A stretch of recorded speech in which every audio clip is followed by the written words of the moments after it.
Hola, hola. Hola a todas, a Hola, todos. José. Hola, hola Hola. José.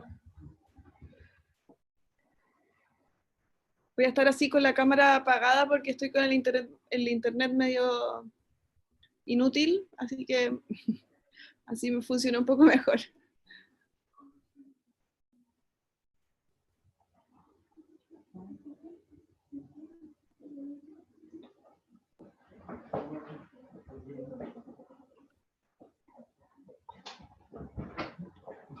Para poder conseguir todo lo que quieren, van a tener que considerar remodelar la casa, ¿no creen? Eso me parece bien. Hola. Me gusta remodelar. Hola, María Isabel. Hola, hola, perdón, estoy revisando.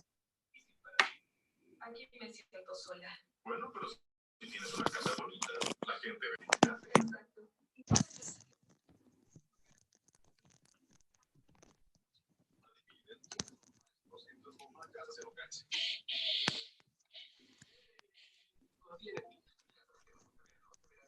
¿Aló? Hola a todos, a todas y a todes. Perfecto. Les damos la más cordial bienvenida a esta instancia organizada por la Mesa de Economía de la Red Nacional Danza Sur, donde nos hacemos la pregunta de ¿una nueva economía es posible? La instancia entonces se inicia desde nuestras ganas de poder aprender y reflexionar sobre nuevas formas de economía que no conocemos, ¿no es cierto? Y es por eso que hacemos estas invitaciones a Voy a estas entrar a una personas, ¿no es asamblea que hay cierto? muy poquitos de la red. Para que vengan, ahí sí, ahí lo silencié. Ahí sí, perfecto, ya.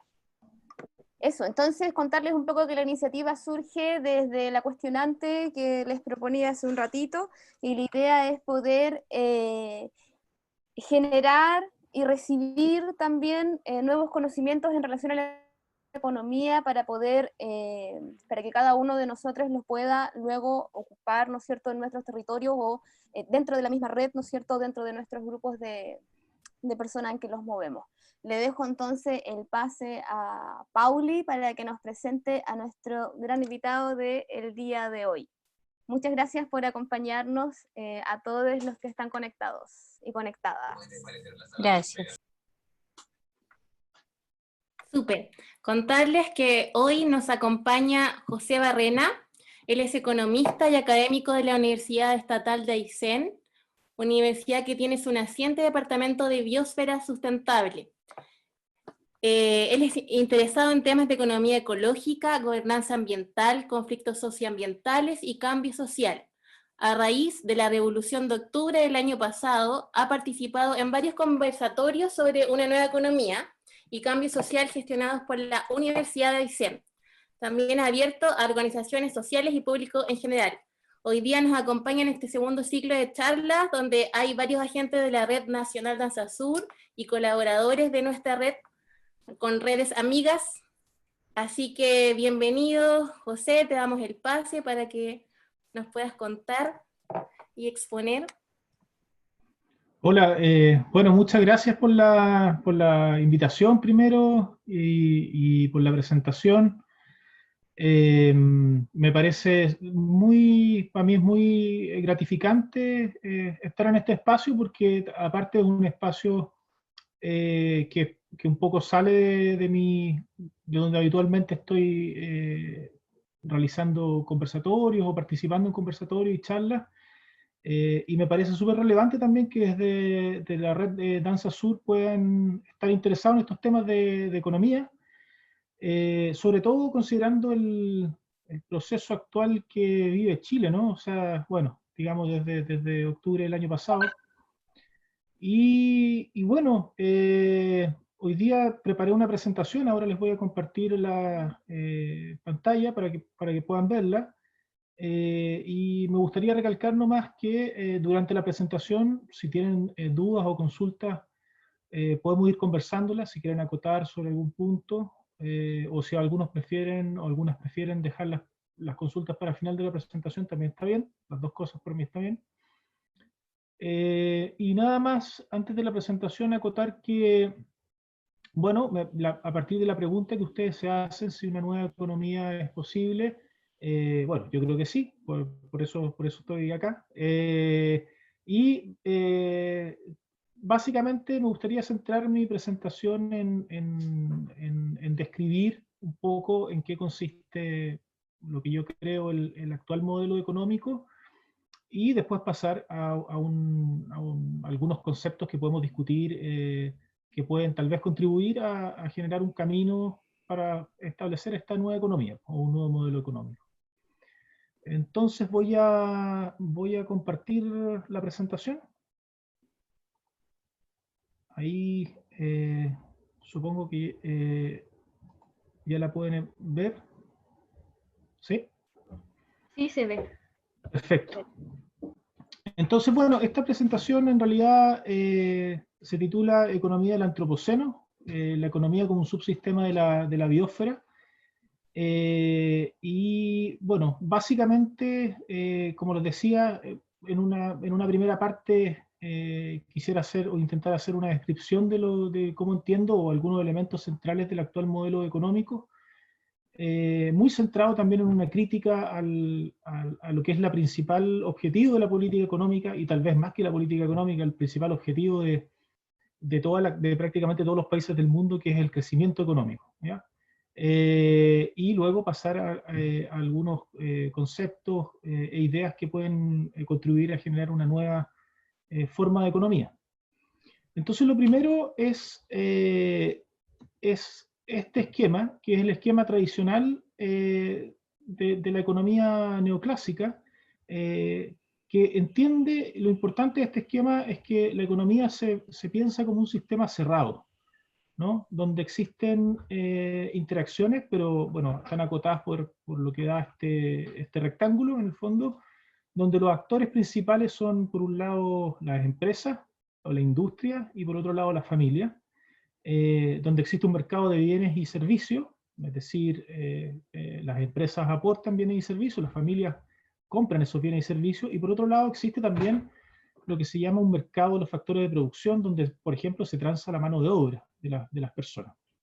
Entonces aquí en lo que fluye en este esquema es el dinero, básicamente. Por un lado, en la parte alta del esquema, lo que fluye es dinero que va desde las familias hacia las empresas, y por otro lado, lo que fluye abajo es un dinero que va desde las empresas hacia las familias, porque las familias aportan mano de obra, bueno, en algunos casos también capital de trabajo, y las empresas pagan por eso, ¿ya? Entonces, bueno, la principal idea que me gustaría que se quedaran con este esquema es esta, y que al final la vamos a rebatir o discutir, es que la economía se piensa como un sistema cerrado, ¿ya? Donde no hay interacción con otros sistemas o con un sistema más amplio. Pero, y aquí este es el esquema de la economía neoclásica, pero ¿desde dónde viene este modelo económico? Y aquí, bueno, el modelo liberal de economía clásica tiene sus bases a finales del siglo XVIII, y fue ya en el siglo XIX donde empezaron a desarrollar un pensamiento o un esquema más elaborado de lo que se entendía por la economía liberal. Aquí yo puse algunos autores, bueno, el más conocido tal vez es Adam Smith, que tiene esta metáfora de la mano invisible para decir que en realidad el mercado es el mejor asignador de recursos. Entonces, por tanto, aquí hay una idea súper potente que tiene que ver con que el Estado tiene que restarse bajo esa lógica de la actividad económica, ¿ya? Que es una cuestión que vamos a ver que en el caso chileno es súper presente. David Ricardo aportó muchísimo en las ideas del comercio internacional, con una teoría que se llama las ventajas comparativas, pensando en el fondo, dando a entender que los países debiesen dedicarse a producir lo que mejor saben producir y el resto básicamente importarlo. Y con eso dio un fuerte impulso al comercio internacional. Y John Stuart Mill, bueno, aportó muchísimo en lo que es la racionalidad económica, y básicamente con esta idea del agente económico racional, que es capaz de tomar buenas decisiones, decisiones informadas, y también con una idea muy centrada en la propiedad privada, ¿ya? Que la propiedad privada, que es otra cosa muy fuerte en Chile, tenía que ser también base de la economía. Todos estos autores influenciaron a otros economistas ya del siglo XX, que es Friedrich von Hayek, que es un economista austriaco norteamericano. ¿Y por qué él es importante en el fondo? Porque Friedrich von Hayek influenció luego a tal vez un economista que es mucho más conocido en el caso chileno, que es Milton Friedman, de la Escuela de Chicago. Von Hayek fue uno de los primeros que empezó a pensar que el crecimiento económico, el crecimiento de la economía era algo fundamental o importante para los países. Pero no fue sino hasta cuando ya estaba terminando la Segunda Guerra Mundial, un año antes de que la guerra terminara, en el año 44, cuando se hace un acuerdo mundial, que se llamó el Acuerdo de Bretton Woods, donde se sentaron las bases de la economía actual del mundo, donde, por ejemplo, ahí sale el Fondo Monetario Internacional, sale también el Banco Mundial, dos instituciones que en el fondo gobiernan la economía mundial, y es en ese momento donde el crecimiento económico, entendido como el crecimiento del Producto Interno Bruto, toma un protagonismo central y se transforma en la principal objetivo o meta de la política económica de los países. ¿Ya? Y este economista, Milton Friedman, bueno, en el caso chileno es muy famoso porque estando en la escuela de Chicago e influenciado por estas ideas liberales de von Hayek, influencia a un grupo de economistas chilenos, ¿no? Que fueron conocidos, o son conocidos como los Chicago Boys. Muchos que eran estudiantes de economía de la Universidad Católica, que fueron a hacer perfeccionamiento o estudios de doctorado a Estados Unidos, fueron influenciados no solamente por Milton Friedman, sino otros economistas de la Escuela de Chicago. Y lo que hoy día se conoce como, a partir de tal vez, Chile es pionero en eso, en la década de los 70, como el modelo o el sistema neoliberal, que viene a ser un resurgimiento de estas ideas de la economía liberal, muy basado en el comercio internacional, basados también, bueno, fuertemente con una protección de la propiedad privada, con la privatización de muchas empresas e industrias que estaban en manos del Estado, siempre con esta idea de que el Estado es ineficiente o no debiese intervenir en los asuntos económicos más que como un regulador. Bueno, fueron implementadas en Chile, como ustedes saben, en un contexto político donde no existía oposición política, donde no existía parlamento, donde los opositores políticos eran perseguidos, torturados, qué sé yo, y asesinados. Entonces, claro, se entendió como para ellos, digo, como un momento en que podían aplicar estas ideas como una especie de laboratorio natural, ¿no? Porque no existía ninguna forma real de que la implementación de estas ideas tuviera una contraparte, ¿no? Distinto hubiese sido si hubiese existido un parlamento o oposición política que pudiese haber, en el fondo, rebatido la implementación de estas ideas en Chile. Y esto, bueno, básicamente, y esto es interesante para el proceso que estamos viviendo hoy día, se vio fuertemente plasmado en la Constitución de 1980. Tal vez, sin entrar en detalle de qué artículo exactamente, tal vez esta idea del Estado subsidiario, es decir, que el Estado deje en manos de privados todo el quehacer económico, es transversal a toda la Constitución. Bueno, esta Constitución posteriormente tuvo otras leyes, como por ejemplo el Código de Agua, que en el caso chileno es una cuestión pionera que separa el derecho de propiedad de la tierra del derecho al agua, y más que eso genera un mercado de derechos donde antes no existía. Lo mismo ocurre, o similar ocurre, en el caso de la Ley General de Servicios Eléctricos, y también en el Código de Minería, donde en realidad lo que se hace es perfeccionar o crear mercados para el desarrollo de estas industrias. Por supuesto, estos mercados no fueron entregados a pequeñas organizaciones ni a cooperativas, sino que todo estaba entregado a la gran industria, bueno, y el caso del cobre tal vez ejemplifica un poco esto. Hasta el año 73 el cobre era completamente chileno, digamos, por constituir un recurso estratégico, o sea, representa gran parte de lo que es la economía chilena, y del año 73 en adelante cada vez crecientemente la mayor cantidad de la producción está asignada a empresas transnacionales.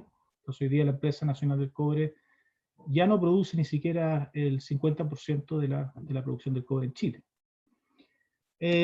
Ahora, en términos, y me voy a ir saltando un poco del espacio nacional al espacio mundial o global, porque creo que están todo el rato muy interrelacionados, y tiene que ver con el título de la presentación también. En el contexto global, todos estos modelos de producción neoliberal basado, insisto, fuertemente en una meta, no en un fin, y esta meta es que las economías crezcan cada año lo más que puedan y de manera infinita, es decir, sin un límite, nos tiene en una situación que, bueno, hoy día algunos lo llaman el antropoceno, ¿ya? Y esto fue un término que fue acuñado por un premio Nobel de química, un químico atmosférico holandés que se llama Paul Crutzen, que por ahí él dijo, mira, en realidad, claro, nosotros como era geológica estamos en el Holoceno que empezó desde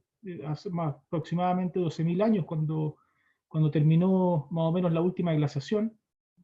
Pero él dijo, bueno, hoy día en realidad el principal direccionador de cambios a escala mundial es el ser humano. Por tanto, él acuñó este término con la idea de plasmar ahí y decir, bueno, en realidad los cambios globales, los cambios importantes globales en la Tierra se están produciendo por efectos de los seres humanos.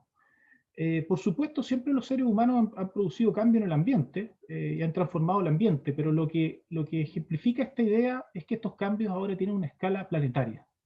Siempre una comunidad de, por ejemplo, cazadores-recolectores se asentaba a la orilla de un río y tenía que talar bosques para construir sus viviendas, tenía que, bueno, usar el agua que estaba ahí, etc., el suelo para la agricultura. Pero hoy día los cambios que está produciendo el ser humano en cualquier lugar del mundo tienen un impacto global. Y este concepto del antropoceno también ha sido un poco discutido, y algunos en realidad no hablan de antropoceno, sino que hablan del capitaloceno. Y ahí hay una discusión interesante porque en realidad, claro, con los que en el fondo están más por el capitaloceno, dicen en realidad no es el ser humano el que está produciendo estos cambios a esta escala, sino que es el sistema de organización social que tienen los seres humanos, que se llama capitalismo, que viene a ser más que un sistema de producción económica, es un sistema en el fondo de organización social, de que en el fondo permea las relaciones sociales en su amplitud, no solamente relaciones económicas. Pero bueno, ahí hay una distinción interesante, hay algunos libros que hablan al respecto y que algunos dicen que hablar de antropoceno en realidad le resta un poco el rol que tiene el sistema de organización social en esto y que viene a ser más claro hablar de capitaloceno. Y estos cambios globales que bueno, ya sea el capitaloceno o el antropoceno genera, se han ejemplificado de muchas formas. Aquí hay un esquema que presentó un grupo de investigadores el año 2009, donde ellos dicen, bueno, en realidad lo que plantean ellos es qué espacio la humanidad tiene, es seguro para que la humanidad viva sin traspasar ciertas variables planetarias que ponen en riesgo justamente esa vida de los seres humanos en el planeta. Y ellos identificaron una serie de variables, como ven acá en este gráfico, y el área que está acá verde viene a ser el nivel vendría a ser el nivel donde estas variables permitirían una vida segura para el ser humano. Pero como ven, hay algunas de estas variables que ya sobrepasaron este espacio seguro. Tal vez la más conocida y la que toma mayormente la agenda pública es el cambio climático. básicamente medida por el aumento de la temperatura en la Tierra, pero también hay otras variables, como por ejemplo el ciclo del nitrógeno, que está dado por el alto uso de fertilizantes para la agricultura, que ha sido muy alterado y que ha pasado con creces lo que ellos determinaron que era este espacio seguro, donde esta variable se movía en un espacio seguro. Y aquí hay otra, que es la pérdida de biodiversidad, que ha sido acelerada en los últimos años, incluso algunos hablando de un nuevo periodo de extinción masiva. Pero si se fijan, hay otras también que están crecientes, por ejemplo la acidificación del océano y el cambio en el uso del suelo, que básicamente se debe, bueno, a la producción industrial, a la agricultura, etcétera, que ha venido disminuyendo la superficie de bosques en la Tierra. Entonces, bueno, esta es una manera o una forma de ejemplificar de qué estamos hablando cuando estamos hablando de este periodo del Antropoceno o el Capitaloceno, es decir, a qué se deben estos cambios que están siendo producidos por los seres humanos a escala planetaria. Y se fijan, es muy claro, por ejemplo, en el caso del cambio climático, cuando se tala un bosque aquí en la Patagonia, por ejemplo, la liberación de dióxido de carbono a la atmósfera tiene efectos en el planeta, o sea, no es un cambio que se va a producir a escala local, sino que ese cambio a escala global. Lo mismo que el cambio de uso del suelo y la pérdida de biodiversidad. Pero también hay otro indicador que puede ejemplificar eso, que es la huella ecológica, ¿ya? Y en este esquema, por ejemplo, lo que se presenta es el Producto Interno de los países, un mapa del Producto Interno de los países, donde, bueno, lo que está más oscuro son los países que tienen mayor Producto Interno, es decir, crecimiento de la economía, y en el otro esquema o gráfico está la huella ecológica de los países. Y ahora voy a explicar qué básicamente es la huella ecológica, pero la huella ecológica viene a ser un indicador de sustentabilidad. Lo relevante de esta comparación es que, bueno, a simple vista uno lo que puede ver es que en realidad existe una coincidencia entre que los países que tienen mayor crecimiento económico tienen también mayor huella ecológica, es decir, son menos sustentables. Curiosamente, no curiosamente, pero bueno, para algunos curiosamente, los países que son conocidos, entre comillas, como países desarrollados, son también los países que tienen la mayor huella ecológica. Por ejemplo, Estados Unidos, que en estos momentos es el segundo país es el país que tiene el segundo Producto Interno Bruto más grande del mundo, después de China, produce 3 veces más basura que el promedio mundial, por ejemplo. Y bueno, en cualquier clasificación, Estados Unidos siempre va a ser un país desarrollado. ¿Y eso qué lleva? ¿Cuál es el problema de eso? Que lleva a una aspiración a que el resto de los países tienen que seguir ese camino. Y si el resto de los países siguieran ese camino, imaginen, estaríamos produciendo a escala planetaria 3 veces más la basura que estamos produciendo hoy día. Entonces, bueno, eso también es una idea que gustaría reforzar ahí, esta, yo creo, falsa clasificación entre los países que son desarrollados y los países que supuestamente tienen que estar en vías de ese desarrollo, ¿ya? Yo creo que eso es problemático, y eso también está, el hecho de que el país sea catalogado como desarrollado, tiene todo que ver con su nivel de Producto Interno Bruto. Es decir, se espera que los países que son desarrollados tengan altos niveles de Producto Interno Bruto. Pero bueno, ¿qué es la huella ecológica? Como les decía, es una medida de sustentabilidad, y la huella ecológica básicamente se entiende como el número se mide en hectáreas, ¿ya? Es la superficie de tierra y de agua también, que necesita, bueno, en este caso nosotros lo estamos viendo a escala de país, pero cualquiera puede medir su huella ecológica, puede ser a nivel de persona, a nivel de un hogar, a nivel de una organización, etcétera. Es la superficie de tierra y de agua que necesita, la unidad en que ustedes la midan, para producir todos los recursos que consume y también para dejar todos los desechos que genera, ¿ya? De una manera que, bueno, los que vengan después, es decir, las generaciones futuras, puedan tener la misma capacidad de utilización de recursos y un ecosistema también que les permita absorber esos desechos que se generan. Para que se hagan una idea, si ven esta lámina aquí, el lado derecho de la pantalla, cuando se mide la huella ecológica en todos estos países requieren más que la superficie de del país para producir todos los bienes que consumen y todos los desechos que generan. Por ejemplo, China requiere 2,2 Chinas para poder, entre comillas, ser sustentable. Estados Unidos requiere casi 2 Estados Unidos. Alemania, 2,5 Alemania. ¿Qué quiere decir eso? Para llevarlo a otros términos, que si todos en promedio viviéramos como todo el mundo consumiera lo que consume un ciudadano alemán promedio, entonces necesitaríamos 2,5 planetas Tierra. ¿Ya?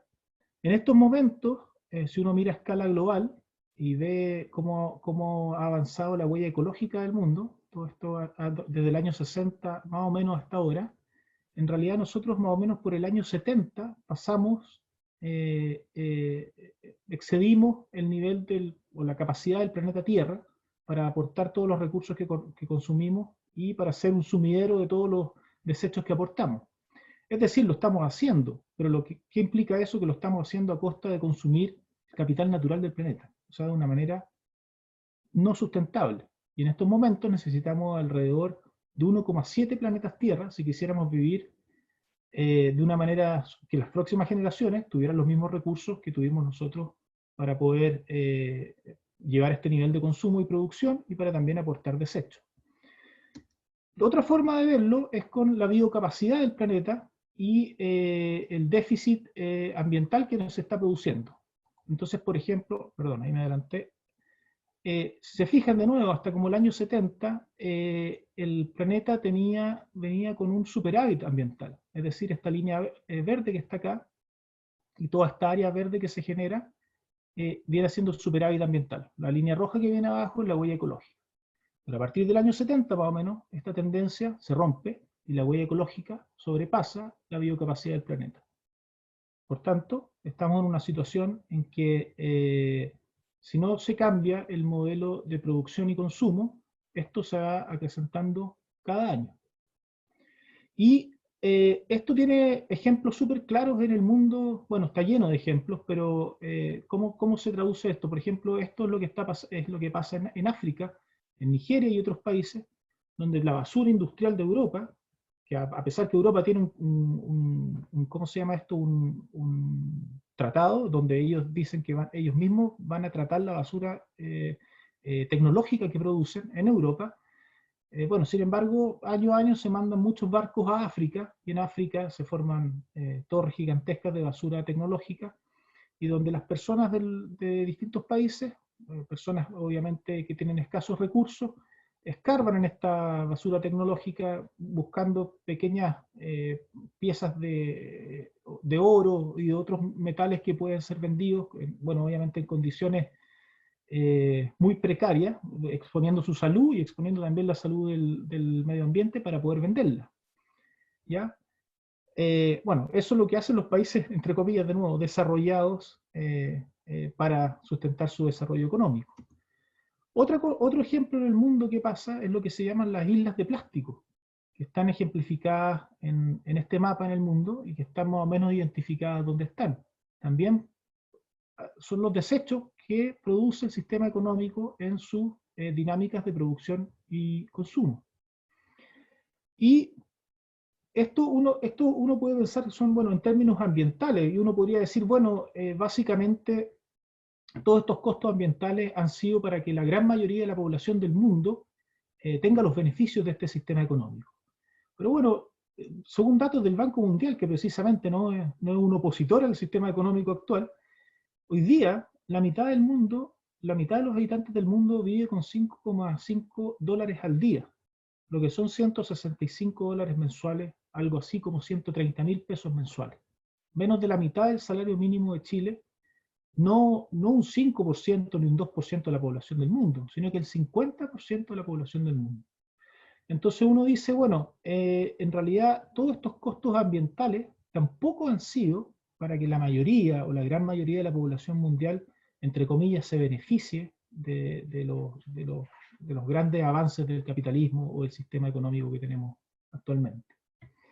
¿Y qué pasa en el caso de Chile? Bueno, tenemos cosas bastante parecidas. Chile ha sido un país que desde los años 80 en adelante ha crecido sistemáticamente en términos de su Producto Interno Bruto, excepto algunos años muy puntuales que se deben a crisis económica. Bueno, como por ejemplo este año, que vamos a tener, la economía de Chile va a decrecer, o sea, va a tener números negativos, no positivos. Pero bueno, aquí hay ejemplos. Por ejemplo, lo que pasa en el caso de Quinteros Puchuncaví, con un gran, digamos, cordón industrial que sustenta energía, entre otras cosas, para la producción en Chile. Está el caso de la expansión de la industria de salmonicultura en las regiones de los lagos, Aysén y Magallanes, donde, bueno, básicamente, como ven en estas imágenes, el mar se ha parcelado. Esto ha generado conflictos con pescadores artesanales y con organizaciones ambientales, pero también ha generado conflictos sociales de empleo y cambios radicales, por ejemplo, en la agricultura familiar campesina, porque mucha gente se empezó a trabajar en la industria del salmón, y cuando venían las crisis, bueno, quedaban cesantes también. Y también, bueno, un caso que fue muy conocido el año 2004, el desastre ambiental del río Cruces en Valdivia, que se produjo por un derrame que hizo la celulosa Arauco, ubicada en San José de la Mariquina, y que, bueno, lo más visible fue la mortandad de cisnes que ahí produjo, pero produjo un desastre ecológico en realidad en el Santuario de la Naturaleza de Carlos Advanter, que entre otras cosas es un área protegida. Entonces, bueno, lo que quiero ejemplificar con esto es que estos son impactos que tiene el crecimiento económico sostenido, ya sea a nivel mundial y, bueno, y específicamente ahora en el caso de Chile, con estas láminas que muestro. Y de nuevo, no solamente este crecimiento económico tiene estos impactos ambientales, sino que no es equitativamente distribuido. Y aquí están cifras del Instituto Nacional de Estadística. El ingreso medio de los chilenos en el año 2010, aquí no alcanzo a ver cuál es, ahí está. En el año 2018, bien digo, fue 574.000 pesos mensuales. El ingreso mediano, es decir, el 50% de los chilenos el año 2018 ganaba menos de 400.000 pesos mensuales. En la Fundación Sol, en el año, tomando en cuenta el salario mínimo antes de la revuelta social de octubre del año pasado, que era 301.000 pesos, calculó más o menos para qué servía ese salario mínimo que lo gana en casi el 20% o el 18% de los trabajadores en Chile. En Santiago, bueno, el salario mínimo básicamente servía para pagar las leyes sociales, para comprar un kilo de pan al día, para ir de la casa al trabajo y para pagar un arriendo de 156.000 pesos. Y bueno, entonces, ¿cómo se distribuye? Si estos costos no son solamente ambientales y también son costos sociales, digamos, ¿cómo se distribuye el ingreso de los hogares en Chile? Para que tengan una idea, el 10% más pobre de la población en Chile toma un 2,9%, tiene un 2,9% de la participación en el ingreso nacional, ¿ya? Mientras que el 10% más rico tiene una participación casi de un 30% del ingreso nacional. Es decir, si uno toma todos los ingresos del país, el 10% más rico tiene casi un 30% y el 10% más pobre un 3%. Pero si uno considera no solo los ingresos, sino lo que se llama la riqueza, que también tiene que ver con el patrimonio, es decir, por ejemplo, propiedades y otras, por ejemplo, activos financieros, qué sé yo, otras formas que van más allá del ingreso y que pueden tener valor, y en el cual la familia o las personas también pueden echar mano. Este es un dato de la CEPAL que dice que Chile representa una alta concentración de la riqueza, mientras que el 50% de los hogares menos favorecidos tenían en 2017 solo un 2,1% de la riqueza neta del país. El 10% más rico concentraba más del 66% de la riqueza del país. Y el 1% más rico, y eso tal vez es el dato más relevante de esta mala distribución del ingreso, concentraba más del 26% de la riqueza del país. Entonces, bueno, no es para para nadie, al menos acá, yo creo, desconocido que Chile es uno de los países más desiguales del mundo, y en el fondo no solamente este crecimiento económico sostenido que ha tenido impactos ambientales, sino que también ha sido posible durante todos estos años con una alta desigualdad en la distribución del ingreso y la riqueza en el país. Entonces, de nuevo, hay serios impactos ambientales, pero tampoco este gran crecimiento económico favorece a todo el mundo, sino que favorece a muy poco. Ahora, si uno divide la población chilena en 5 grupos, en 5 quintiles, uno se da cuenta, si ustedes miran este gráfico, en lo que está ¿cómo se llama esto? En color azul, son los gastos per cápita de un hogar, en promedio, y lo que está en rojo es un ingreso per cápita de un hogar en promedio. Si uno toma estos 5 grupos sociales, este viene a ser el grupo más pobre, de menos ingresos, y este viene a ser el grupo más rico, solamente el grupo más rico tiene mayores ingresos en promedio, las personas que están en ese grupo, que los gastos que tienen en promedio. Es decir, los 4 primeros quintiles, en promedio, tienen deuda, tienen mayores gastos que los ingresos que entran como ingreso per cápita de un hogar, ¿ya? Claramente, de nuevo, no solamente en términos ambientales, este crecimiento económico del país tiene impacto, o insostenible, sino que también en términos sociales es insostenible. Entonces, bueno, la pregunta en realidad es cómo se sostiene esta situación, si el 80% de los ingresos de los hogares de menores ingresos tienen deuda promedio. Bueno, se sostiene básicamente endeudándose, ¿no? Y pidiendo créditos para pagar más créditos. Esa es básicamente la única forma de sostener esta situación, que, bueno, lo que pasó el año pasado en octubre da cuenta perfectamente de esto. O sea, era una situación altamente predecible por todos estos datos que estoy mostrando, que no solamente son del año pasado, sino que tienen larga data. Tal vez lo que lo ejemplifica bien este nivel de endeudamiento es un dato que de hecho presenta el Banco Central de Chile, que muestra en este gráfico cómo ha ido creciendo el endeudamiento de los hogares chilenos. Y lo que muestra esta línea es el porcentaje del ingreso del hogar que es deuda. Entonces, por ejemplo, en el año 2004, alrededor de un 36, un 37% del ingreso del hogar era deuda. En el año 2019, el 75% del ingreso del hogar casi es deuda. Es decir, de 100 pesos que entran, 75 pesos son para pagar deuda. Y bueno, entonces al final te queda un cuarto de tu ingreso, en promedio, obviamente, para poder mantener o hacer frente al consumo que tiene el hogar, sacando la deuda. Pero bueno, todo esto es básicamente la perspectiva de la economía, son los datos que uno puede sacar del sistema económico tradicional basado, insisto, en el permanente crecimiento de la economía. Pero hay otras formas también de entender o de medir el progreso económico, ¿no? Lo que muestra, por ejemplo, este gráfico son 2 indicadores. En la línea más negra que se ve es el Producto Interno Bruto de estos distintos países que se muestran en el gráfico. Y la línea punteada, que se ve menos marcada, es un indicador que se llama el Index of Sustainable Economic Welfare, que viene a ser como el índice de bienestar económico sustentable, que fue creado por algunos investigadores un poco para corregir el Producto Interno Bruto. ¿Qué incluyeron en este índice? Bueno, incluyeron un poco todo lo que hemos visto en las láminas anteriores. Los impactos ambientales fueron restados del Producto Interno Bruto. Los costos, por ejemplo, del crimen fueron restados del Producto Interno Bruto. El trabajo doméstico, que nunca es valorizado, no está contabilizado dentro del Producto Interno Bruto, fue contabilizado positivamente dentro de este nuevo índice.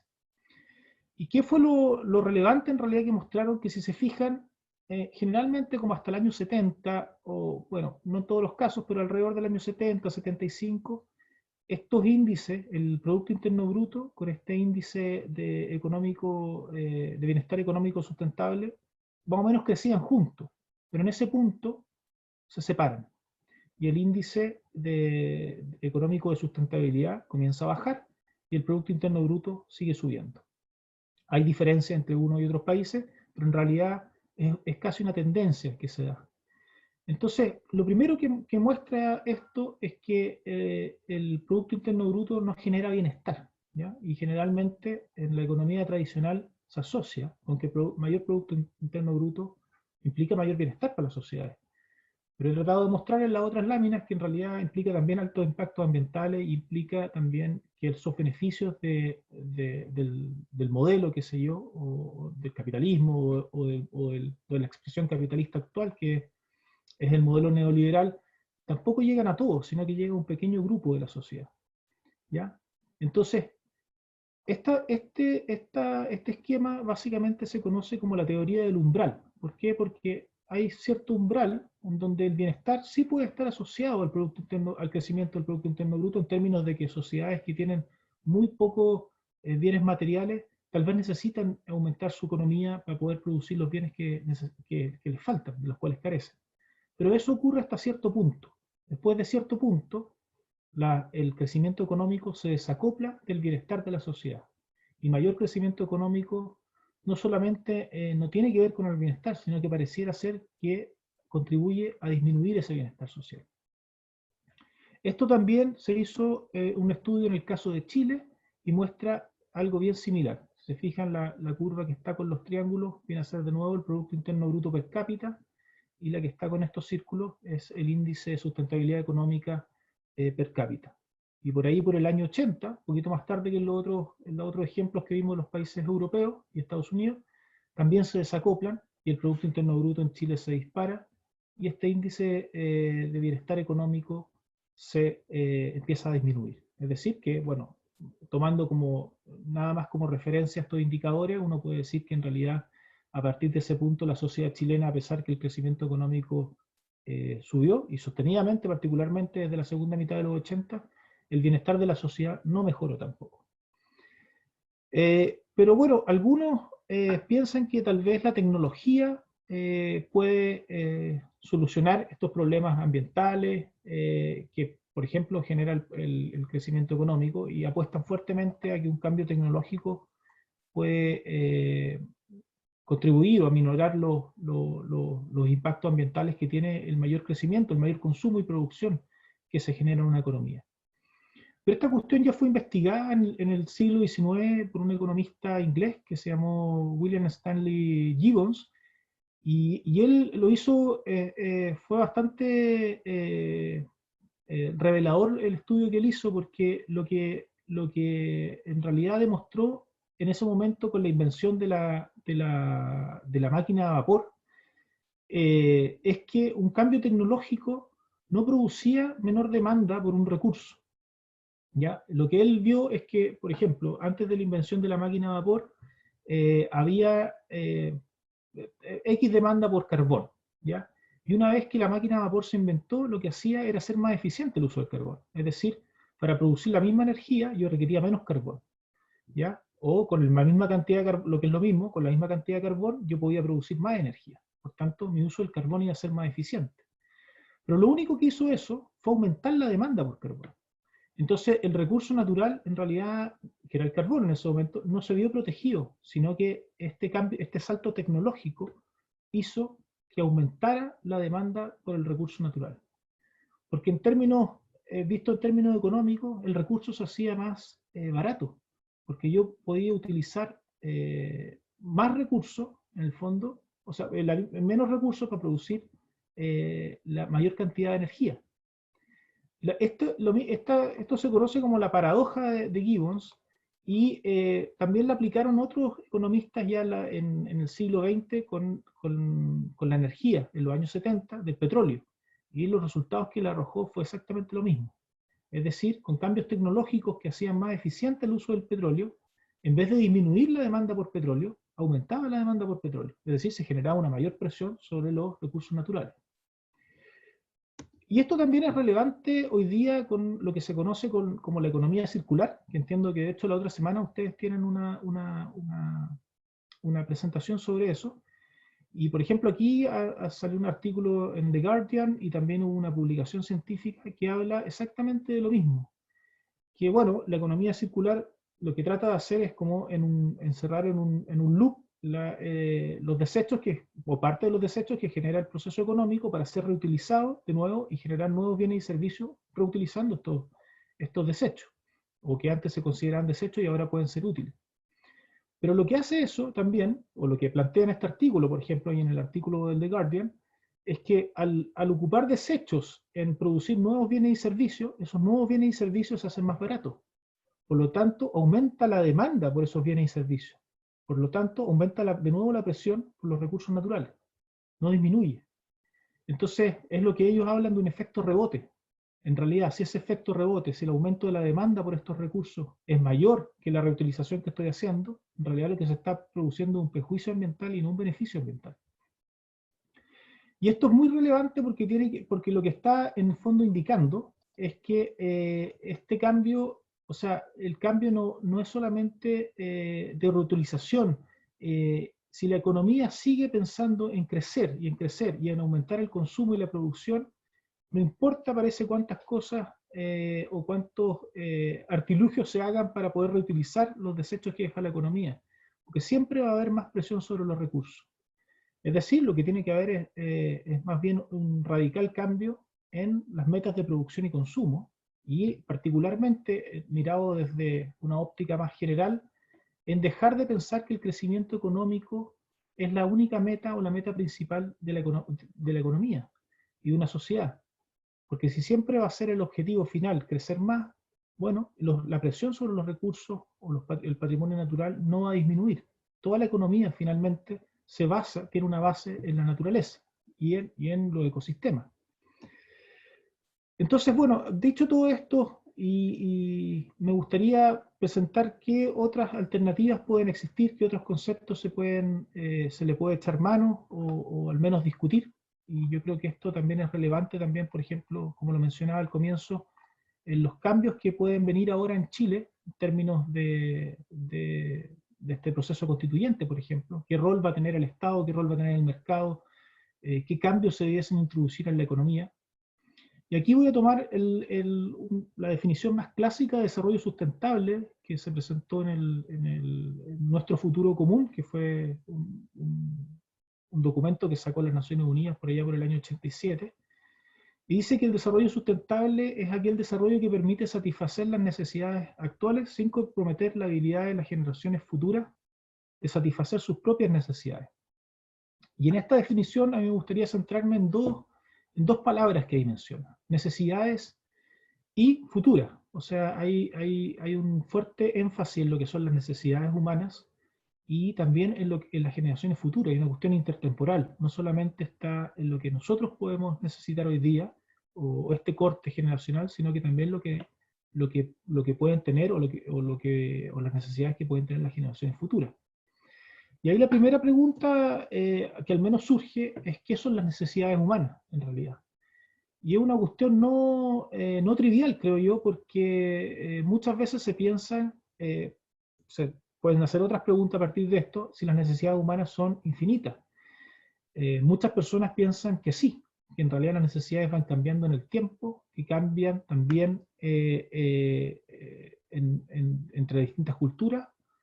Otra pregunta que puede surgir de esto es si las necesidades son pocas o son muchas, si se pueden clasificar, y lo que mencionaba anteriormente, si estas cambian cultural o históricamente. Es decir, si las necesidades, por ejemplo, que tenemos nosotros como habitantes, no sé, de Sudamérica, son las mismas necesidades que puede tener las personas en la India o en Europa. Bueno, muchas personas piensan que en realidad las necesidades pueden ser diferentes en distintas culturas y también han sido diferentes a lo largo de los procesos históricos. Es decir, las necesidades que tenían las personas hace 500 o 300 años atrás eran distintas a las que podemos tener hoy día. Pero un poco desafiando esa idea y también contraintuitivamente, el profesor Manfred Magneff en su teoría del desarrollo a escala humana, plantea que las necesidades humanas fundamentales son finitas, son pocas y son clasificables. Y las necesidades humanas fundamentales son las mismas en todas las culturas y en todos los periodos históricos. Es decir, nunca han cambiado, siempre han sido las mismas, y da lo mismo cuál es tu acervo cultural, las necesidades siempre van a ser las mismas. Y lo que cambia, plantea él, y esto es lo relevante, creo yo, a través del tiempo y las culturas, no son las necesidades, sino que son los medios para satisfacer esas necesidades. Es decir, son los satisfactores de las necesidades. La forma en que uno busca satisfacer sus necesidades. Entonces, no es que yo tenga necesidad de utilizar, mi necesidad sea un celular hoy en día, sino que el celular es un medio que me sirve para cubrir mis necesidades que probablemente han sido las mismas siempre. Y esto él lo clasificaba en lo siguiente. Él planteaba que las necesidades humanas eran estas, básicamente: subsistencia, protección, afecto, entendimiento, participación, ocio, creación, identidad y libertad. Y luego, cada cultura y en cada tiempo buscará los satisfactores que le sirven para, valga la redundancia, cumplir o satisfacer estas necesidades. Entonces, ¿por qué en realidad es relevante esto pensando en una nueva economía? Porque bueno, si uno se fija en las necesidades y no en los satisfactores, entonces la pregunta es ¿cómo deberíamos satisfacer nuestras necesidades para ser sustentables? ¿Qué es lo que tenemos que hacer para tener los bienes y servicios económicos que nos permitan satisfacer nuestras necesidades sin sobrepasar la biocapacidad del planeta, como mostrábamos en el caso de la huella ecológica, y sin producir grandes impactos ambientales que en realidad nos llevan a, como se mostraba en el esquema que les presenté antes, a salirnos de este espacio seguro donde la humanidad puede vivir? ¿Ya? Y bueno, aquí lo clave es pensar que la economía en realidad, a diferencia de lo que piensa la economía neoclásica, está inserta en un sistema más grande, y que todos los bienes y servicios económicos en realidad tienen una base en la naturaleza. Tienen que ser de una u otra forma extraídos o sacados de ecosistemas, ¿ya? E impactan esos ecosistemas, no solamente en la generación de esos bienes y servicios económicos, sino que también luego los desechos que generan los procesos de producción y consumo. Entonces, a diferencia del esquema que les mostraba al comienzo de esta presentación, donde la economía se pensaba como un sistema cerrado, donde básicamente interactuaban familias y empresas y fluía el dinero, la economía es parte de un sistema mucho más amplio, que es el sistema de la biosfera, ¿ya? Que es el sistema planetario, generalmente donde se genera la vida. Y lo que hay que pensar es que la economía es un subsistema de este sistema de la biosfera, que es un sistema finito, que tiene límites definidos, que vienen siendo no los límites del planeta. Entonces, el crecimiento económico no puede o no debería sobrepasar estos límites de la biosfera, porque si los traspasa, bueno, estamos en la crisis socioambiental que mostraba todos los datos que les presenté anteriormente. Y la economía debiese centrarse principalmente en ver cuáles son las interacciones del subsistema económico con este sistema de la biosfera. Y de nuevo, estas interacciones, o las más aparentes o relevantes, son los procesos de extracción y los procesos de aporte de desecho. Entonces, los procesos de producción y consumo no pueden requerir más recursos que lo que un ecosistema determinado puede dar. Porque si sacan más, en el fondo se está produciendo una degradación ambiental.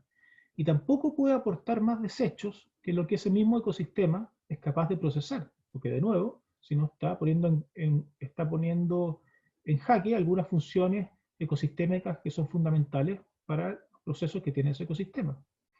Todas estas cosas que pueden parecer muy teóricas son medibles, así como es medible el Producto Interno Bruto. Estas cosas son medibles, y varios economistas ecológicos ya han medido cuáles son los impactos de la extracción de recursos en los ecosistemas y cuáles son los impactos en el aporte de desechos. Lo han medido con el único fin de que la economía, de que el sistema económico se pueda insertar dentro de estos límites planetarios y no sobrepase estos límites planetarios.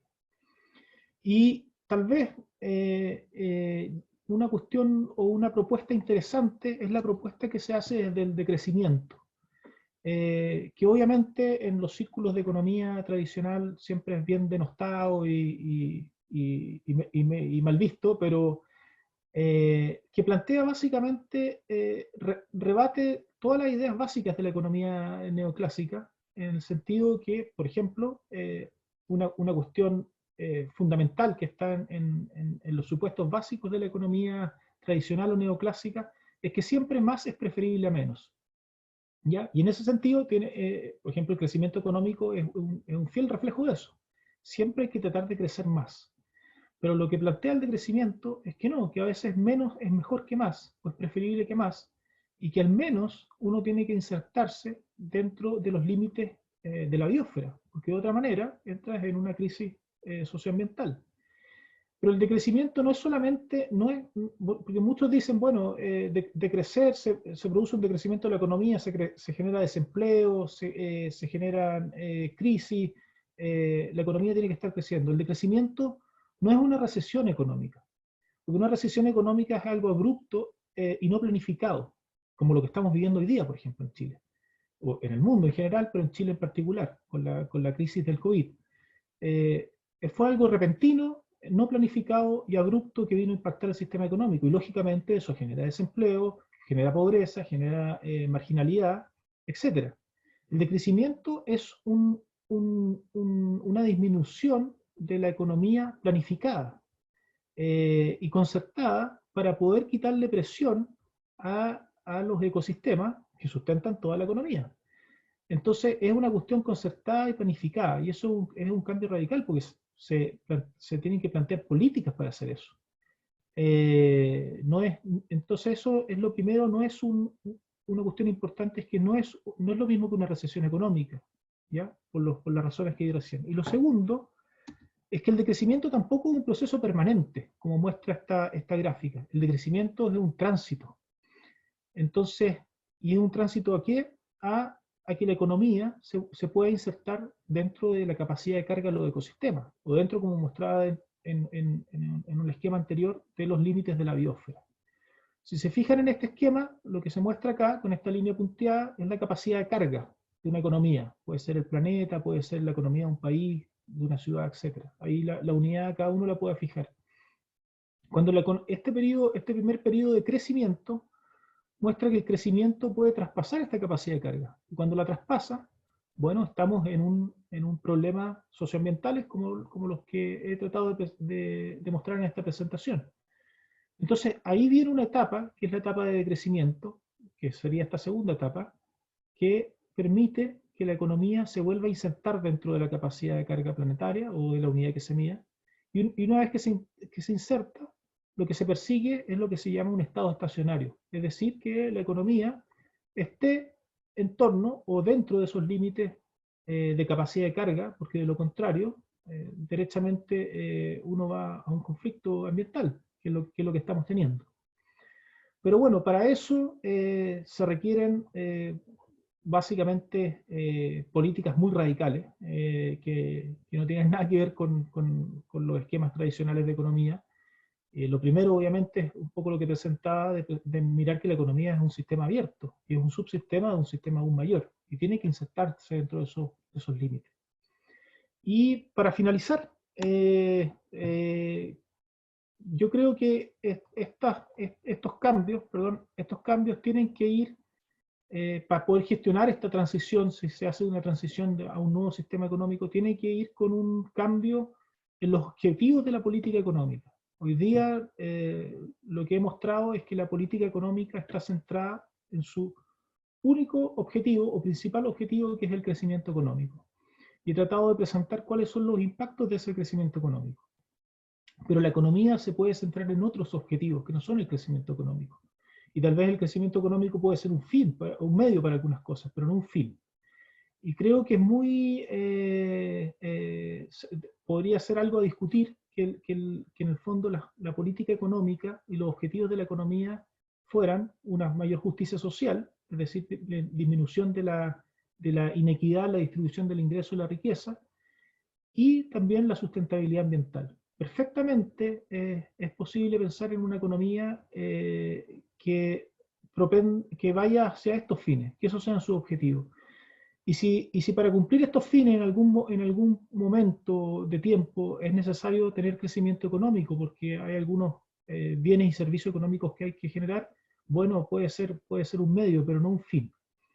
Y bueno, estos dos fines tienen que ser, para que tengan validez, tienen que ser sustentados en una organización social amplia y no en pequeños grupos o élite que digan básicamente qué es lo que se debe o no se debe hacer. Y yo creo que eso en estos momentos en el que está viviendo Chile es bien relevante poder discutir sobre estas cosas, sobre estos temas, sobre un cambio más radical que pueda tener la economía o el sistema económico.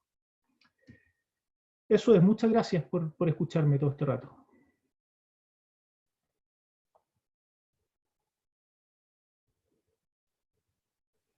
Gracias a ti. Se abre el espacio para que puedan hacer preguntas en el chat. Hay una pregunta de Nacho.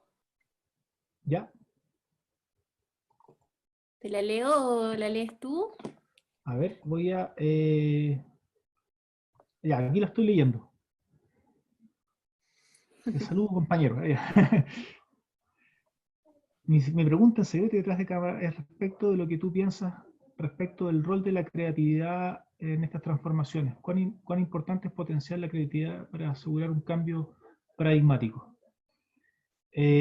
Bueno, sí, es una pregunta bien amplia. Yo creo que de todas maneras, por ejemplo, para pensar en decrecimiento económico, de todas maneras creo que una cuestión fundamental es pensar en la creatividad. Primero, tener la apertura de mente para poder salir del esquema clásico de la economía y romper la barrera de lo que primero que te van a decir, pues que es una utopía, que esto no funciona, que todo esto ha funcionado, que el sistema es así, que no se puede cambiar, etcétera. Un poco toda esta abrumadora cantidad de datos y cifras y gráficos que presenté fue para evidenciar justamente que el sistema no funciona. Entonces, cuando te dicen, bueno, el sistema funciona, bueno, pero ¿funciona para quién? Sí, para algunos funciona, sin duda, pero eso algunos que funcionan son muy pocos. Y eso solamente desde el punto de vista, digamos, de beneficios materiales, porque desde el punto de vista de impactos ambientales es nocivo para todos. Ya sea algunos lo afecta más directamente, es cierto, y generalmente son comunidades rurales y comunidades de escasos recursos las que se ven más afectadas por esos impactos ambientales. Es cosa de ver dónde están localizados los vertederos, dónde están localizadas las plantas de celulosa, etc. Eso no estará en los barrios altos, pero de una u otra forma lo afecta a todos. El cambio climático es una cuestión que nos afecta a todos, la acidificación de los océanos a todos. Pero volviendo a la pregunta del Nacho con la creatividad, yo creo que totalmente central en esto, porque si uno ya, como sociedad, uno como sociedad se dispone a hacer estos cambios, tiene que tener la suficiente creatividad para empezar a pensar en metas nuevas, en indicadores nuevos, en formas de organización nuevas, tomando como base que el sistema en realidad no funciona o no tiene no nos está, en estos momentos no nos está produciendo ni un bienestar ambiental ni también social. Así que sí, de todas maneras creo que es fundamental la creatividad.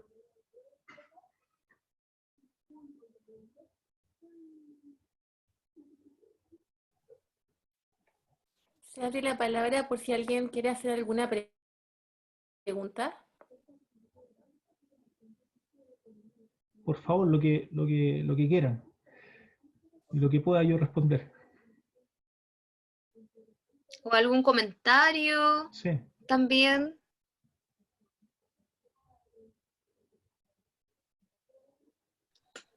Por acá, Arica presente. Bueno, primero felicitar la experiencia y el aprendizaje constante es fundamental, especialmente en nuestras áreas que son las artes escénicas. Hoy en día la parte de creatividad o más bien economía y la mezcla de ella, no va mucho de la mano, como le dices tú, en apoyo de lo que es nuestro Estado. Siento que hoy en día tenemos que reinventarnos y por lo que voy viendo, a lo mejor tener la experiencia de otros países y poder llevarlo a cabo. A mí me quedó bien claro con respecto a todo lo que es desde los inicios y que, bueno, se nos acerca esta actividad de las votaciones, vemos que de ahí va partiendo todo de poder hacer algunos cambios en lo que respecta a economía. Bueno, mi consulta es la siguiente. Hoy en día, cuando hablamos de las empresas para ayudar y todo, tenemos la posibilidad de repente de que estas sean apoyo y que vean las artes, porque voy en relación a todas las artes, de una mirada diferente. Hoy en día, no como en otros países, nuestras artes no están consideradas dentro de un porcentaje en el aumento económico para el gobierno. Más bien nosotros estamos como una especie, y a decir por favor la corrección, porque uno de repente tiene algunos temas en ignorancia, es que el país o el gobierno más que todo hace que estas empresas, grandes empresas, tengan la posibilidad de ayudar a lo mejor o sustentar algunos proyectos de índole artístico, culturales, y que de alguna manera al final de los pagos, a fin de año, si hablarlo a lo buen chileno en vocabulario, ellos puedan algunos porcentajes no pagarlos de IVA, etcétera, un montón de cosas más, por ir en apoyo de lo que es estas artes. Sé que algunos pueden lograrlo, como otros no, ¿ya? Y ahí está mi consulta. Estas grandes empresas, incluso hasta bancos, tenemos este ejemplo, el BBVA, estos aportes que realizan de repente son ayudados para sus propias empresas artísticas que tienen, o sea que al final no dan el chance para las nuevas generaciones o los nuevos grupos para estas instancias. En este sustento económico que dices tú, ¿cuál sería tu parte visionaria y especialmente ante la contingencia que podamos mejorar este rubro económico? ¿Cuál sería la idea de planteamiento nuevo, de proponer a estas empresas como para poder sustentar un poco más esta economía? No tenemos tampoco un banco directo hacia las artes tampoco. Esa es más que todo la pregunta, José. Sí, gracias. Sí, claro, efectivamente, como tú dices, hay muchas empresas que haciendo aporte para el arte, y bueno, no solamente para el arte, sino que también, por ejemplo, organizaciones de beneficencia, qué sé yo, pueden hacer, librar de algunos impuestos.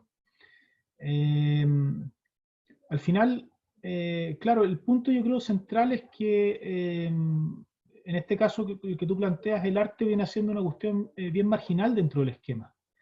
Entonces, claro, mientras les sea útil para poder librarse de algunos impuestos, bueno, donarán y harán aportes también.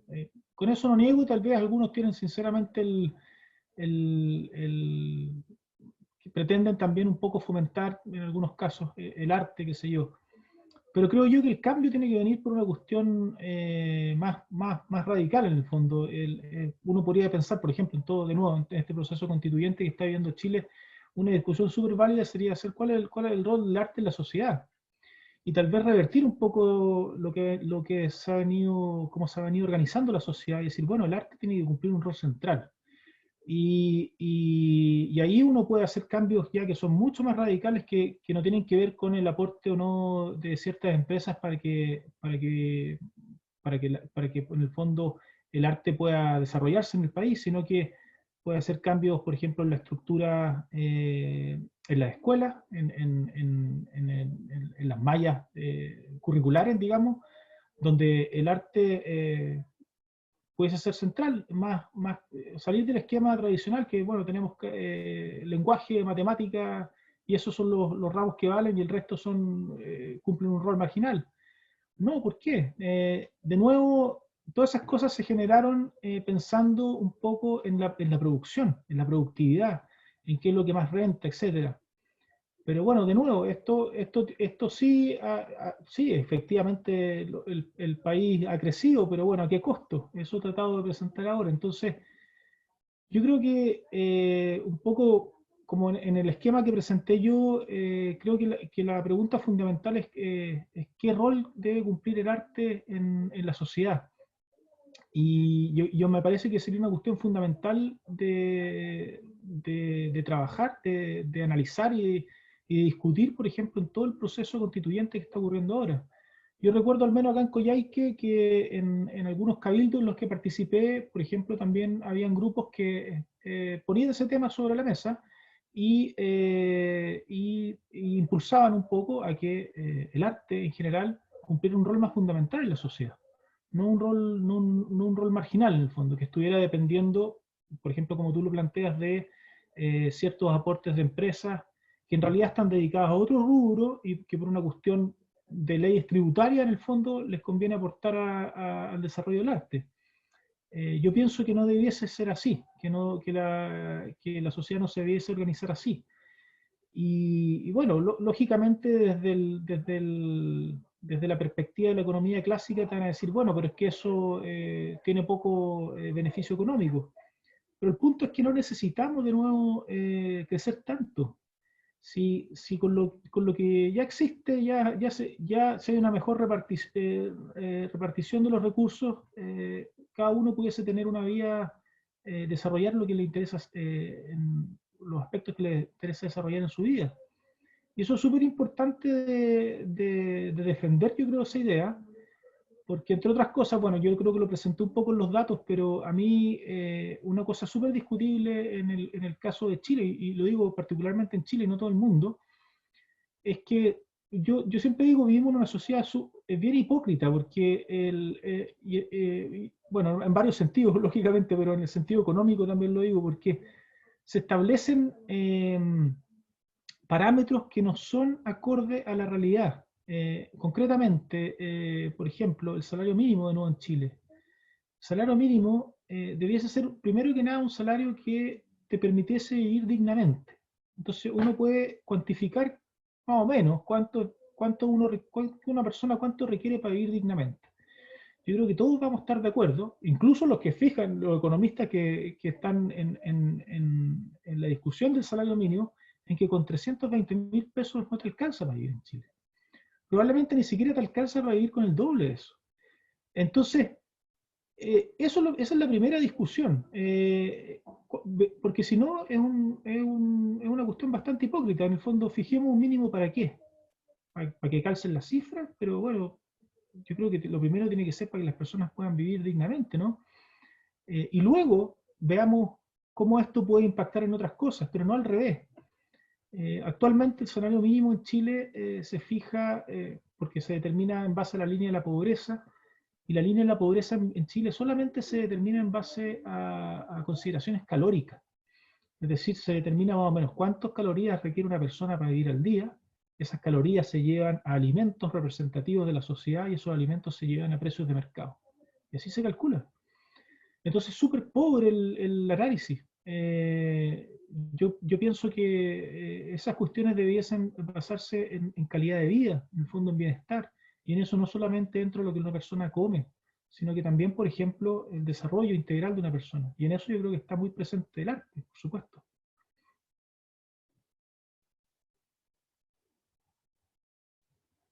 Gracias por la respuesta. Me voy ayudando de a poquito.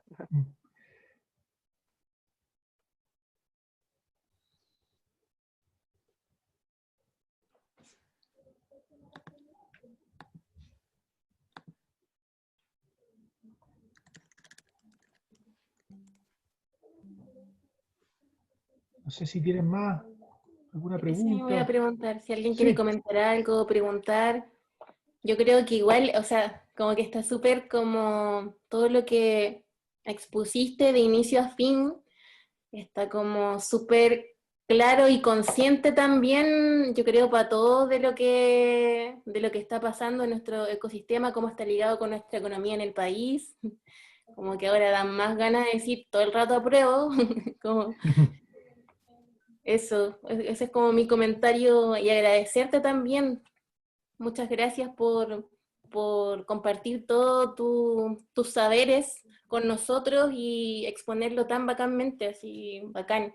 Y sobre todo como el tema, o sea, el ecosistema, el medio ambiente, o sea, si también si no lo cuidamos y no atinamos con eso, también no va de la mano con nuestra actividad artística, que también es súper social y que van súper ligados, ¿cachai? Para seguir existiendo, o futuras generaciones, como que van súper ligados de la mano, así que eso, agradecerte por mi parte.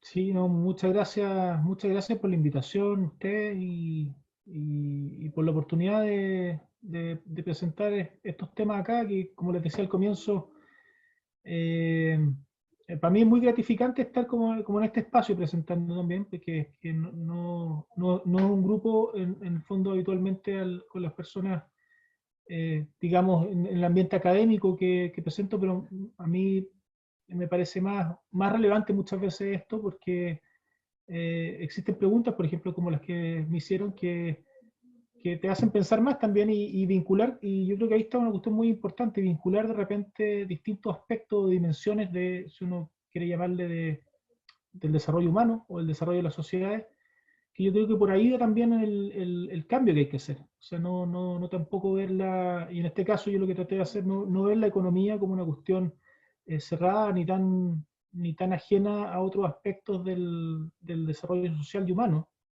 Y en particular está muy estrechamente vinculada con cuestiones ambientales y con la conservación bueno, depende qué forma de economía, ¿no?, se dé, conservación o degradación de ecosistemas. Entonces, bueno, eso, gracias a ustedes por la invitación y por la oportunidad.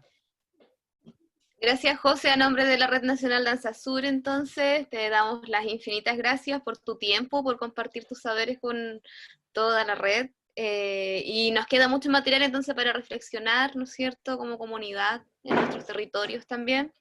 Y eso, de esta manera cerramos, yo creo, la charla del día de hoy. Y invitarles para la charla del próximo miércoles también, para que nos falten, nos acompañen en esta instancia. Y listo. Muchas gracias a todos y todas y todes. Ya, muchas gracias. Que estén bien. Gracias, José. Gracias, José. Muchas gracias. Red. Gracias a la gente invitada que llegó también. Muchas gracias. Muchas gracias. Bacana todo lo que tomaron. Gracias. Gracias, que estén bien. Chao. Chao. Chao. Gracias, Chao, José. que estén bien. Gracias.